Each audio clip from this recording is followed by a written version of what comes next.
Halo, berjumpa lagi dengan saya Marinovala Psikolog. Apa kabar teman-teman hari ini? Masih bahagia? Masih sehat? Keren. Oke, kita harus bahagia setiap hari, apapun yang terjadi.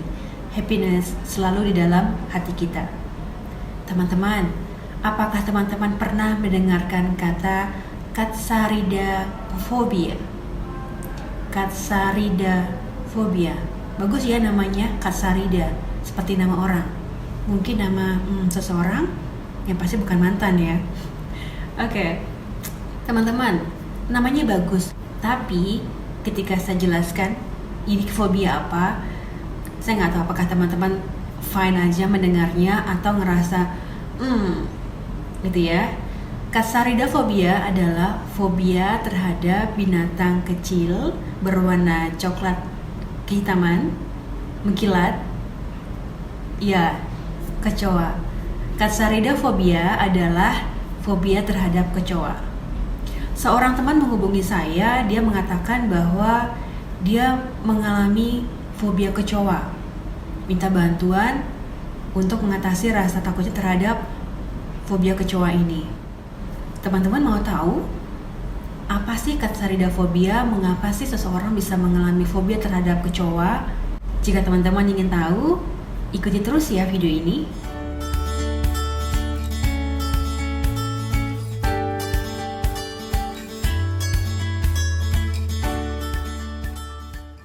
Sebelumnya saya ingin mengajak teman-teman untuk merefleksikan dulu.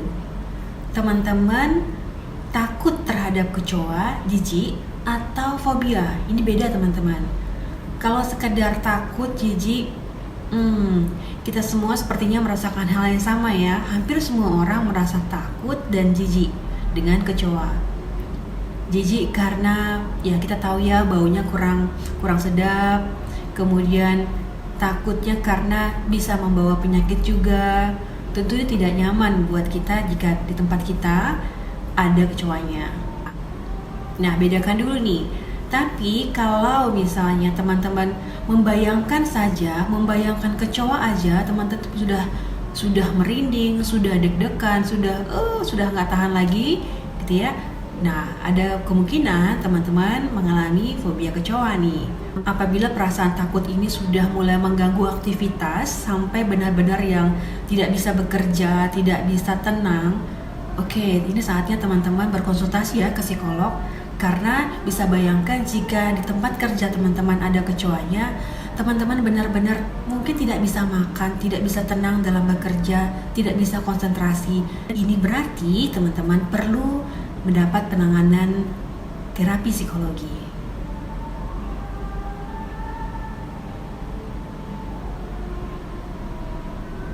Mungkin di antara teman-teman ada yang bertanya-tanya dalam hati, mengapa saya sampai mengalami fobia kecoa?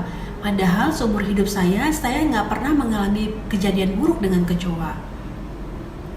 Fobia ini bisa dialami langsung oleh kita sendiri di masa lalu, bisa juga dialami oleh orang lain, teman-teman. Nah, yang kadang-kadang nih kita tidak menyadarinya.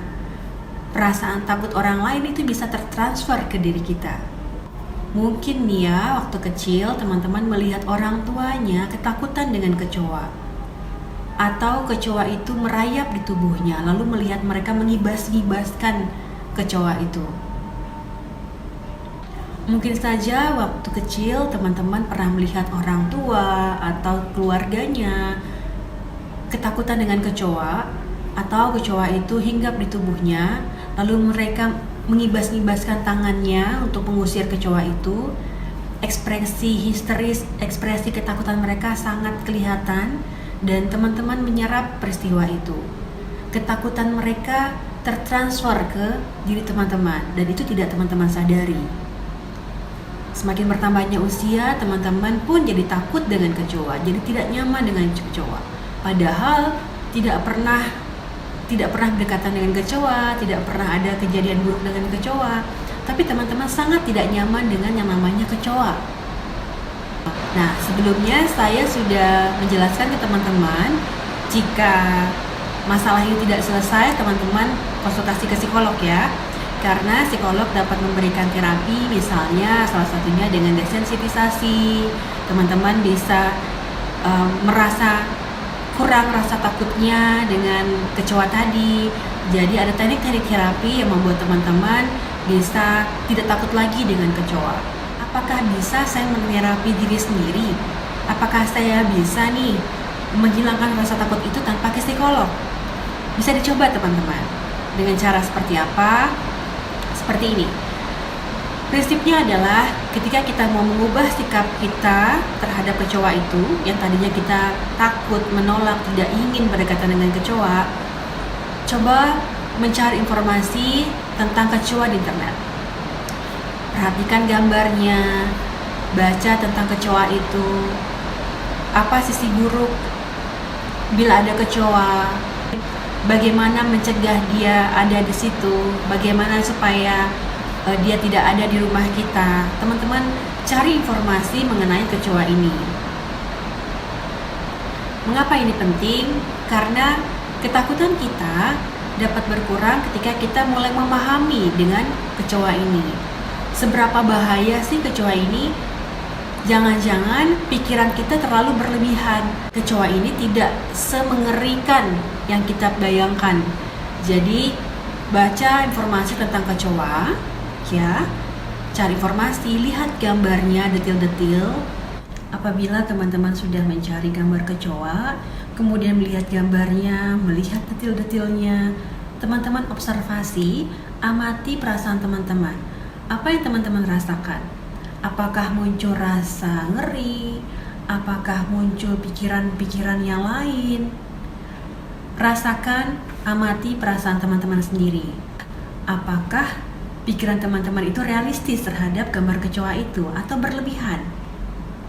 Jika teman-teman mampu melihat gambar kecoa itu dengan tenang, tidak ada rasa berdebar di dada, nyaman saja, pikiran juga tenang, bahkan mungkin teman-teman bisa melihat detil-detilnya secara jelas, melihat sisi indahnya dari seekor binatang. Nah, teman-teman berarti sudah mulai berkurang nih rasa fobianya, atau bahkan teman-teman sudah sembuh dari fobia. Bila sudah memiliki rasa nyaman untuk melihat gambar kecoa, suatu ketika bila teman-teman bertemu langsung atau melihat langsung kecoa itu, amati juga perasaannya, apa yang muncul. Sekedar jijik atau muncul pikiran yang lain-lain, yang negatif gitu ya, maksudnya yang mungkin berpikiran kecoa ini akan bisa menggigit kita sampai kita mati, seperti itu. Nah, ini kan pikiran yang berlebihan. Artinya teman-teman bisa membedakan mana pikiran yang realistis terhadap kecoa itu, mana yang sudah berlebihan. Apabila teman-teman masih belum mampu nih ya melihat gambar kecoa, padahal sudah mencari informasi, kecoa itu tidak sebegitu mengerikan. Nah, berarti teman-teman bisa menghubungi psikolog untuk berkonsultasi, untuk menjalani terapi psikologi yang tepat untuk teman-teman sendiri. Semoga penjelasan ini dapat dipahami, teman-teman dapat mengetahui apa yang disebut fobia kecoa, bagaimana mengatasinya, bagaimana menurunkan rasa cemas ketika berhadapan dengan kecoa. Teman-teman juga jadi memahami cara untuk melakukan treatment terhadap diri sendiri untuk tidak takut lagi terhadap kecoa. Silakan teman-teman sampaikan pendapat teman-teman terhadap kecoa ini, apa yang teman-teman rasakan, atau ada juga yang sudah berhasil sembuh dari fobia kecoa. Boleh bagikan pengalamannya di bagian komentar. Mungkin saja pengalaman teman-teman itu berharga dan bisa digunakan oleh teman-teman lainnya untuk bisa terlepas dari fobia kecoa ini. Demikian teman-teman, terima kasih sudah mendengarkan penjelasan ini dari awal hingga akhir. Bila teman-teman merasakan manfaat dari video ini, silahkan share ke teman-teman yang membutuhkan, like bila menyukainya, dan silahkan klik subscribe serta loncengnya agar teman-teman bisa mendapatkan video-video selanjutnya secara otomatis. Terima kasih, sampai bertemu di video selanjutnya.